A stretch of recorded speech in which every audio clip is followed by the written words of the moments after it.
Hey guys, Imran Hashmi का swag और पवन कल्याण का ऑरा मतलब they call him OG cinema घरों में आ चुकी है। मैंने मूवी देख ली है, so let's talk about how it was. तो कहानी अर्ली 1940s से लेके लेट 1980s की है। एक आदमी को बहुत सारा सोना मिलता है और वो उसे इन्वेस्ट करना चाहता है इंडिया में डॉक्स बना के, जहाँ दुनिया भर से शिप्स पोर्ट होंगे और बहुत सारे लोगों को रोजगार मिलेगा। उनका शिप जापान से इंडिया की तरफ रवाना हो जाता है और रास्ते में कुछ लोग उन पर हमला कर देते हैं उस सोने के लिए, पर उन्हें ये नहीं पता होता है कि उस शिप पे जापान से छुप के एक बच्चा भी सफर कर रहा है। वो बच्चा सबको रेस्क्यू करता है और वो आदमी उस बच्चे को अपना बेटा बना लेते हैं। तब से वो बच्चा कसम खा लेता है कि जब तक वो जिंदा है उनके और उनके परिवार की रक्षा करेगा। फिर कहानी एक लीप लेती है और वो बच्चा बड़ा हो जाता है। कहानी आगे बढ़ती है और एक दिन उस आदमी यानी प्रकाश राज की डॉक पर एक कंटेनर आता है। उस कंटेनर के अंदर कुछ ऐसा है जिसके पीछे बहुत बड़े लोग शामिल हैं और उसके लिए वो प्रकाश राज के भाई जो उस डॉक के इंचार्ज होते हैं उसको भी मार देते हैं। पर प्रॉब्लम यह है कि वो लड़का अब इस परिवार के साथ नहीं है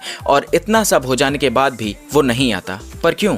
पास में कुछ ऐसा होता है जिसकी वजह से वो इस परिवार को छोड़ के चला जाता है। अब इस परिवार पे बहुत सारी मुसीबतें आने लगती हैं। जिन लोगों के सर आज तक इनके सामने नहीं उठे थे वो भी अब बढ़ चढ़ के इनके सामने बोलने लगते हैं। बात इन लोगों की जान पे आ जाती है। पर उस कंटेनर में ऐसा है क्या? उस कंटेनर में है बहुत लार्ज क्वांटिटी में RDX, जिसको मुंबई की अलग अलग जगह में ब्लास्ट करने के लिए मंगाया जाता है। तो क्या प्रकाश राज अपनी लेगेसी बचा पाएंगे? क्या उस कंटेनर की RDX को इन खतरनाक लोगों के हाथों लगने से रोक पाएंगे? क्या वो लड़का इस परिवार की रक्षा करने फिर लौटेगा? यही है इस मूवी का ओवरऑल प्लॉट। गाइस, मूवी की बात करें तो बोरिंग तो नहीं है for sure. First half is very interesting and fast paced. Second half में मूवी थोड़ी सी स्लो पेस हो जाती है पर क्लाइमैक्स तक आते आते पेस पकड़ लेती है। गाइस, एक्टिंग की बात करें तो ये लाइफ में पहली बार है जब मैंने पवन कल्याण की कोई मूवी देखी है and I must say he has an aura. उनका स्क्रीन प्रेजेंस है तगड़ा भाई। एक्शन सीक्वेंसेस हो या इमोशनल सीन्स, उनकी आंखें बोलती हैं। ये ओजी का किरदार निभा रहे हैं, मतलब ओजस गंभीरा। ये वही लड़का है जो उस परिवार की रक्षा करने की कसम खाता है। उनकी एक बैक स्टोरी भी है जिससे ये समझ में आता है कि उनके अंदर ये वॉरियर DNA आया कहां से और वो इतने लोगों को अकेले कैसे मार लेते हैं। उनको स्क्रीन पे देख के आपको डेफिनेटली मजा आएगा। इमरान हाशमी